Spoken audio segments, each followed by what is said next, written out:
न गाड़ियों का काफिला है और न ही मोटरसाइकिल जुलूस, पर मनीष कश्यप के साथ लोगों की भीड़ है। और ये वो लोग हैं जिनको लगता है कि 2025 में चनपटिया का रोग बलाय सब उनके वोट से दूर हो जाएगा। जब से मनीष कश्यप ने प्रशांत किशोर का दामन थामा है, चनपटिया बम बम बोल रहा है। अब आपको बताएं कि जब मनीष कश्यप अपने काफिले के साथ निकलते हैं तो उनके साथ वो उत्साही युवा होते हैं जो मनीष कश्यप को बाइक के पीछे बैठाकर बांध वाले इलाके में लेकर चले जाते हैं। पहले से न जनसभा निर्धारित होती है और न ही किसी प्रकार की नुक्कड़ सभा, फिर भी भीड़ जुट जाती है। मनीष कश्यप घोंघा, बाड़ी टोला, सिरिसवा, चानन बांध, डुमरी, 27वां, जैतिया, साथ ही साथ जादू छापर और वो तमाम इलाके जो चनपटिया के इलाके में आते हैं। अब देखिए चनपटिया क्यों चर्चा में आ गया है। चनपटिया विधानसभा क्षेत्र जो है वो मनीष कश्यप का गृह क्षेत्र है। 2020 में मनीष कश्यप निर्दलीय यहां से चुनाव लड़े थे और चुनाव के दौरान ही एक साजिश के तहत मनीष कश्यप को सलाखों के पीछे भेज दिया गया था।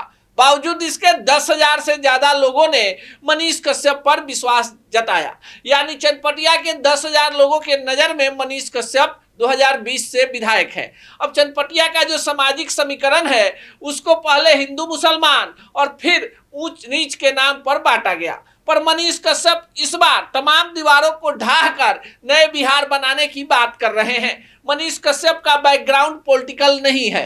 यही कारण है कि जो राजनेता हैं मनीष कश्यप को घेरने के लिए तरह तरह के चक्रव्यूह को रचने का प्रयास कर रहे हैं। अब देख लीजिए जो चनपटिया के माननीय विधायक हैं उनसे जब मनीष कश्यप सवाल पूछ रहे हैं कि हजूर उमा खाद भंडार किसका है, यूरिया से लेकर पोटास तक क्यों क्षेत्र के लोगों को नहीं मिल रहा है, स्टील फैक्ट्री क्यों नहीं खुली, चीनी मिल पर ताला क्यों लग गया, चीनी मिल की जमीन पर किसकी अट्टालिकाएं खड़ी हो गई है, तो विधायक जी कहते हैं कि सबक सिखाता हूं और जो तुम्हारे ऊपर केस है उन तमाम केसों को खुलवाकर जेल भेजवा देता हूं। अरे भाई लोकतंत्र है और लोकतंत्र में सवाल पूछने का अधिकार सबको है। अगर किसी पर मुकदमा है तो न्यायालय में है और ये तमाम मुकदमे जो मनीष कश्यप पर हैं ये जनहित के मामले के हैं। कहीं पर ट्रेन की ठहराव की मांग को लेकर, कहीं पर अंग्रेजों की मूर्तियां तोड़ने के नाम पर लेकर, कहीं वहां विश्वविद्यालय खोलने के नाम पर लेकर, तो कहीं सड़क पर धान रोपने को लेकर। अब जहां जन समस्या होगी वहां लोगों को लगता है कि मनीष कश्यप वीडियो बना दे, मनीष कश्यप आवाज उठा दे तो भ्रष्टाचार का हवा निकल जाएगा। अब विधायक जी को लगता है कि अब की तो लड़ाई जो है जात पात और समीकरण से ऊपर उठ गया है।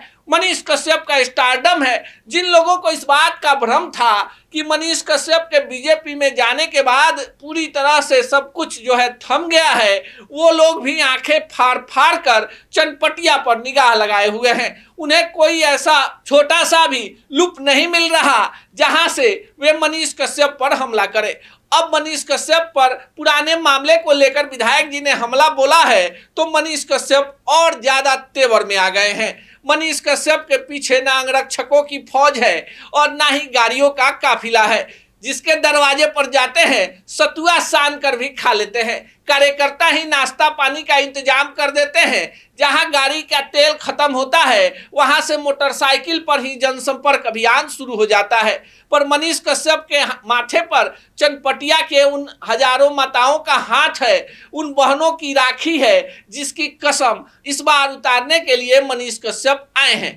मनीष कश्यप को लेकर चर्चा बार बार इसलिए कि अगर मनीष कश्यप चनपटिया में इस बार सफल होते हैं तो बिहार की राजनीति में कई सारे ऐसे चेहरे स्थापित होंगे जिनको लगता है कि बिहार में जात और धर्म से ऊपर उठकर लोग वोट नहीं दे सकते। मनीष कश्यप के कई सारे वीडियो आपके पास है जिसमें देखिए कि मनीष कश्यप जिन लोगों के लिए आवाज उठाते हैं क्या वे लोग मनीष कश्यप के सगे हैं, मनीष कश्यप के जात के हैं, या उन लोगों ने मनीष कश्यप को वीडियो बनाने के लिए किसी भी प्रकार की कोई राशि दी होगी। जिसके पास खाने की 2 जून की रोटी नहीं, उसकी खबर तो मेन स्ट्रीम मीडिया दिखाती नहीं, पर मनीष कश्यप ने मजदूरों की आवाज बनकर यह दिखा दिया जिसका कोई नहीं उसका ये गरीब का बेटा है। और यही कारण है कि चनपटिया में इस बार चमक मनीष कश्यप की है। 2 महीने से कम का समय बचा हुआ है, पर मनीष कश्यप का तेवर लोगों के बीच में जाते ही पुराने तेवर में लौट जाता है। बाकी आप इस पूरे मामले पर क्या सोचते हैं, कमेंट बॉक्स में जरूर बताइएगा।